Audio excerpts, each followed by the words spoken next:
कृपया हमारे YouTube channel को सब्सक्राइब करें, शेयर करें, कमेंट करें और बेल आइकन को दबाएं।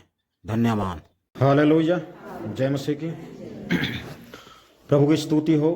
परमेश्वर ने एक सुंदर अवसर को दिया है कि हम उस परमेश्वर की संगति में पाए जाते हैं। हालेलुया। हम लोग मत्ती 13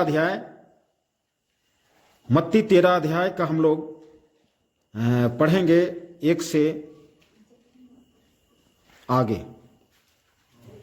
उसी दिन यीशु घर से निकलकर झील के किनारे जा बैठा और उसके पास ऐसी बड़ी भीड़ इकट्ठी हुई कि वह नाव पर चढ़ गया। प्रभु यीशु मसीह झील के किनारे जा बैठा और उसके सामने देखते देखते एक बहुत बड़ा भीड़ जमा हो गया और वह यीशु मसीह नाव पर चढ़ गया और सारी भीड़ किनारे पर खड़ी रही। सारी भीड़ जो है झील के भीड़ पर जो है खड़ी हो गई और उसने उनसे दृष्टांतों में बहुत सी बातें की। उसने दृष्टांतों में एक मतलब स्पष्ट शब्दों में नहीं परंतु भेद के शब्दों में, भेद एक रहस्य की बातों में जो है बात किया।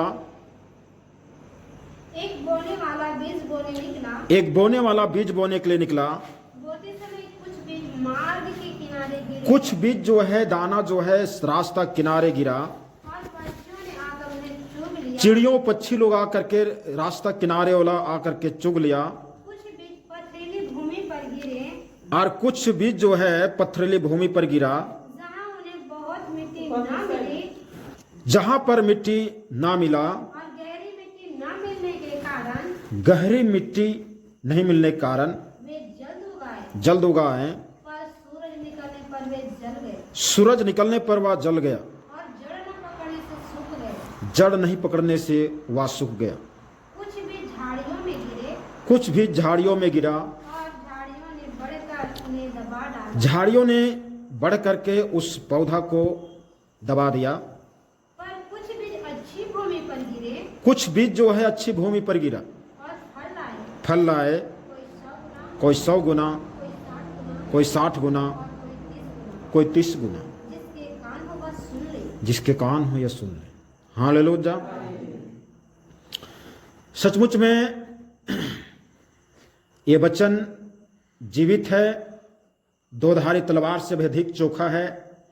मनुष्य को गूदे गूदे गांठ गांठ आर पार छेदता और मनुष्य के विचार भावना को जांचता है।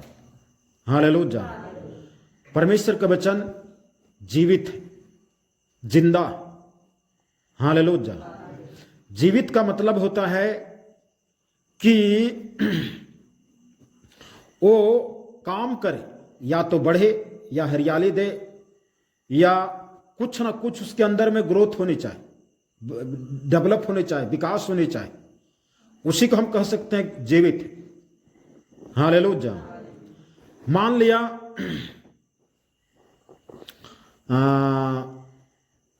एक दाना यदि जीवित दशा में है तो दाना जो है जन्म लेता है, जन्मता है, अंकुरता है, जन्मता है। और जो दाना जीवित दशा में नहीं है वो दाना जो है अंकुरता नहीं, वो ऐसे कैसे पड़ा रहता है। हम अपने जीवन को एक ऐसा बैकग्राउंड तैयार करना है, कैसा धरातल तैयार करना है, कैसा आधार तैयार करना है जिसमें परमेश्वर का वचन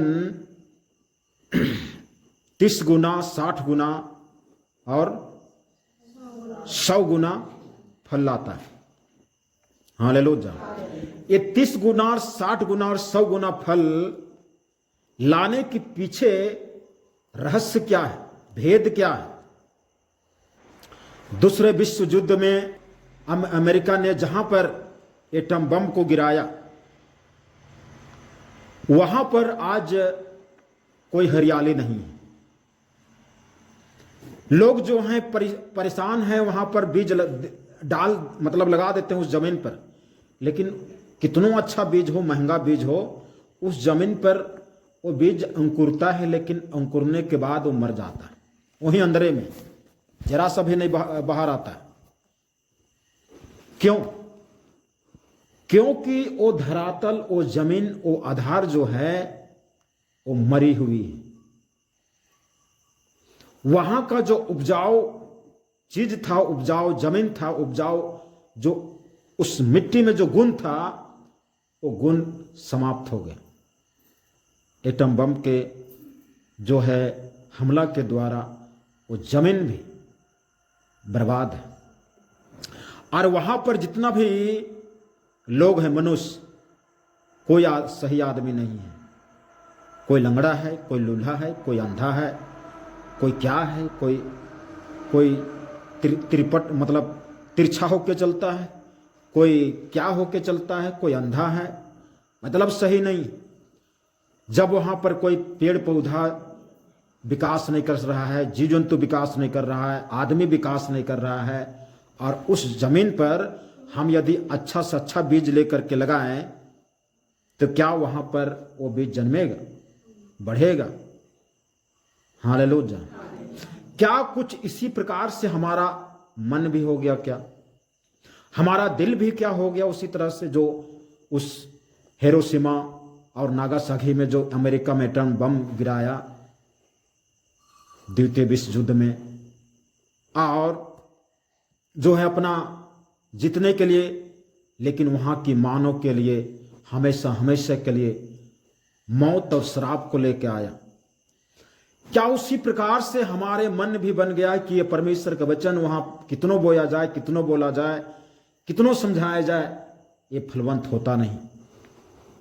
और जहां पर परमेश्वर का वचन जो जीवित है, प्रबल है और दो धारी तलवार से भी अधिक चोखा है, यदि ये बढ़ नहीं रहा है तो हम लोग को मालूम होनी चाहिए शैतान को कौन सा चीज है, शैतान को कौन सा चीज है जो रोक के रखता है, शैतान को कौन सा चीज है जो मारता है। हालेलुया।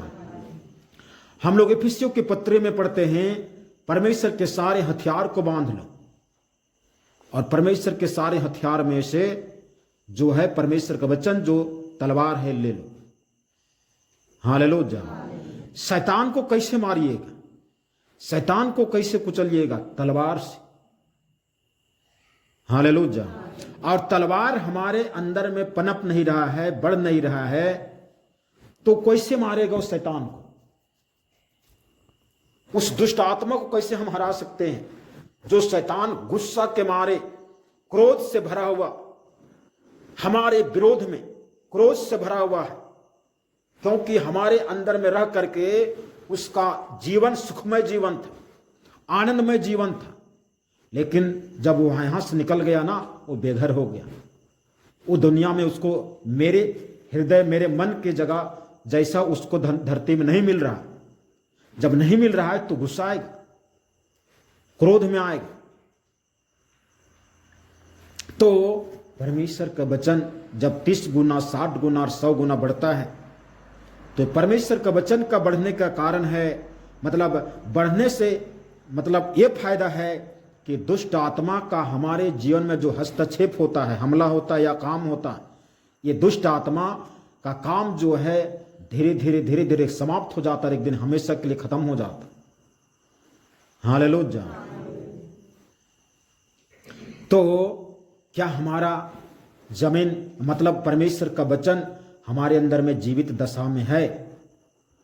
यदि अच्छे भूमि में भी गलत बीज को डाल दीजिएगा, जो बीज जन्मता नहीं, तो वो बीज को डालने से भी मतलब अच्छा भूमि में नहीं जन्मेगा। हालेलुया। क्या परमेश्वर का वचन हमारे अंदर में जीवित दशा में है? यदि जीवित दशा में है तो हमारे जीवन एक सुरक्षित है, हम सुरक्षित में, सुरक्षा में हैं। यदि वो परमेश्वर का वचन जीवित दशा में नहीं है तो हम सुरक्षा में नहीं हैं, और जब सुरक्षा में नहीं है तो खतरा की घंटी का निशानी है। ये कभी भी दुष्ट जो है, क्योंकि दुष्ट को काम वही करता है जिसके जीवन में परमेश्वर का वचन जीवित दशा में नहीं हो, वही काम करता है। अगर हमारे जीवन में परमेश्वर का वचन जीवित दशा में है, जीवित दशा में कहने का मतलब है कि परमेश्वर का वचन हमारे अंदर में है, और वो वचन जब हम गलती करूं तो वचन हमको या पवित्र आत्मा हमको, देखिए परमेश्वर का पवित्र आत्मा हमारे अंदर में रहता है और उस पवित्र आत्मा का मतलब हमारे अंदर में रहे, इसका मेंटेनेंस जो है परमेश्वर का वचन है। हालेलुया। परमेश्वर का वचन ही है जो उस पवित्र आत्मा को हमारे अंदर में रहने में विवश करता है। तो परमेश्वर का आत्मा जब हमारे अंदर में रहता है तो परमेश्वर का वचन हमारे अंदर में काम करता है, और जब काम करता है तो हमारे द्वारा अगर गलती होता है तो अंदर से बोलता है कि ये गलत हो गया है, गलत हो गया, गलत हो गया। और जब गलत हो गया हमको एहसास होता है, और एहसास होकर के हम निर्णय करते हैं कि अब से आगे गलत नहीं करेंगे।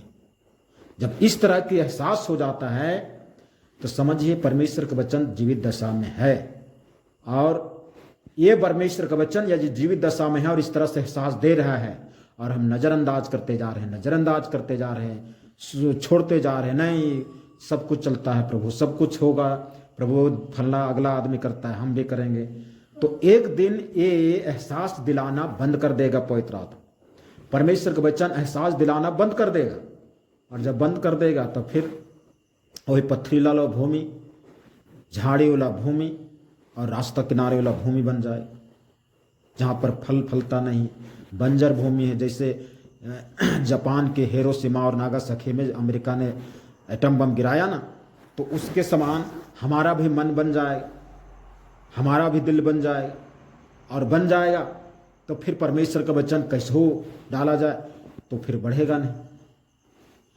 यहां पर जो सुसमाचार में हम लोग पढ़े, ये सुसमाचार बताता है प्रभु यीशु मसीह झील के किनारे था तो बहुत भीड़ लग गया, और प्रभु यीशु मसीह उस झील में नाव के सहारे झील के बीच में चला गया। अब बताइए, परमेश्वर का वचन को सुनने के कारण लोग जो हैं भीड़ लग गए। लोगों के अंदर में परमेश्वर का वचन जीवित दशा में था, इसीलिए लोग भीड़ लगा रहे हैं। दूर दूर देशों से आकर के यीशु मसीह के पीछे हो लेते थे। हालेलुया। आज हम लोग के नजदीक में प्रार्थना होता है, संगति होता है, लेकिन हम लोग कितने आलस से भरे हुए। क्या हमारे अंदर की जज्बा, क्या हमारे अंदर की इंसानियत इस बात से आगाह नहीं करता है कि हम गलत कर रहे हैं? परमेश्वर का वचन ये संकेत नहीं कर रहा है, पवित्र आत्मा हमको संकेत नहीं कर रहा है। आज हमें जानने की जरूरत है, हमें परमेश्वर के वचन को हमको लेना है, और वो जीवित दशा में रहनी चाहिए, और जीवित दशा में वो काम करता है, और काम करके हमको बताते रहता है, और जब बताता है तब जो है हम सुधार करते हैं।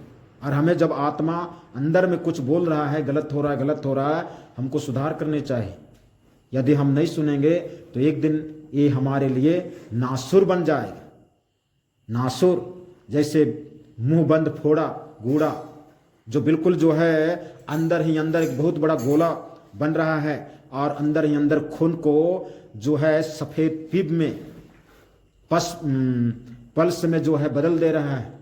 ना उसका मुंह है ना छेदा है, दर्द खाली करता है। डॉक्टर के पास जाते हैं और डॉक्टर से ऊपर से एक साटने वाला दे देता है, कहता है आराम से चले जाइए, ये बैठ जाएगा। अगला दिन बैठने की सिवा वो और आगे बढ़ जाता है, बड़ा हो जाता है, तो ये नासुर हो जाएगा। और जब नासुर हो जाएगा तो संसार की कोई ताकत है नहीं कि हाँ आपको बचा सकता है। जब तक हम स्वयं मन फिरा करके जीवन को बदल करके यदि हम ना बदलें तो हम नहीं बदल सकते हैं। हालेलुया। क्या परमेश्वर का वचन हमारे अंदर में जीवित दशा में है, फल फूल रहा है? हमको जांचना, स्वयं को जांचना, क्या परमेश्वर का वचन फल फूल रहा है, बढ़ रहा है, कि क्या हमारे अंदर में डाला गया बीज ही गलत है, या हमारे अंदर जो मन एक धरती है, एक बैकग्राउंड है वचन का, एक धरातल है, इस वचन रूपी बीज का एक जमीन है हमारा मन। क्या मन, इस मन में कोई नागासाकी और हिरोशिमा जैसा बना हुआ रेगिस्तान बना हुआ है? इसमें कोई जान नहीं है, और जान नहीं है तो हमें जान को लाना। हालेलुया। परमेश्वर के वचन को जो व्यक्ति सुनता है और उस पर चलता है और मानता है, यही है जिसके जीवन में परमेश्वर का वचन 30 गुना 60 गुना और 100 गुना फल लाता है। हालेलुया। और जो व्यक्ति सुनता है मात्र पढ़ता है, सुनता है, पढ़ता है, सुनता है और उस पर निर्णय नहीं लेता, उस पर नहीं चलता है, जीवन को नहीं बदलता, वो जो उसके जीवन में 30 गुना नहीं 30 पैसा गुना भी काम नहीं करेगा, फलेगा नहीं। इसलिए हम अपने जीवन को टटोले, अपने आप को पकड़े, अपने जीवन को देखें, क्या हमारे जीवन किस दशा में, हमारा मन किस दशा में, क्या परमेश्वर का वचन फलता है, फूलता है कि नहीं। हालेलुया। परमेश्वर का वचन यदि फल फूल रहा है तभी शैतान डरेगा, तभी शैतान बीमारी भागेगा, तभी दुष्ट आत्मा बाहर जाएगा। नहीं है हमारे जीवन में, हमारे परिवार में काम नहीं करेगा। चाहे दुनिया कितनों कुछ कर दे, जादू टोना तंत्र मंत्र ओझामती करवा करके, डायन विषय करवा करके थक जाए, लेकिन वो काम नहीं करेगा। कब काम नहीं करेगा? जब परमेश्वर का वचन हमारे अंदर में जीवित दशा में फल फूल रहा है तब। अन्यथा नहीं तो शैतान काम कर सकता है। आज कितने लोग प्रभु को छोड़ दिए, संगति से दूर होते जा रहे हैं, प्रभु से दूर होते जा रहे हैं और उनकी दशा खतरनाक होते जा रहे हैं। परमेश्वर का वचन के द्वारा जो है आशीष मिले और बहुतायत का आशीष मिले। आइए प्रभु को धन्यवाद दें, अपने मनों को जांचते हुए, क्या परमेश्वर का वचन हमारे अंदर में जीवित दशा में है, या हमारे मन जो है किस प्रकार का धरती है। या हमारे YouTube चैनल को सब्सक्राइब करें, शेयर करें, कमेंट करें और बेल आइकन को दबाएं। धन्यवाद।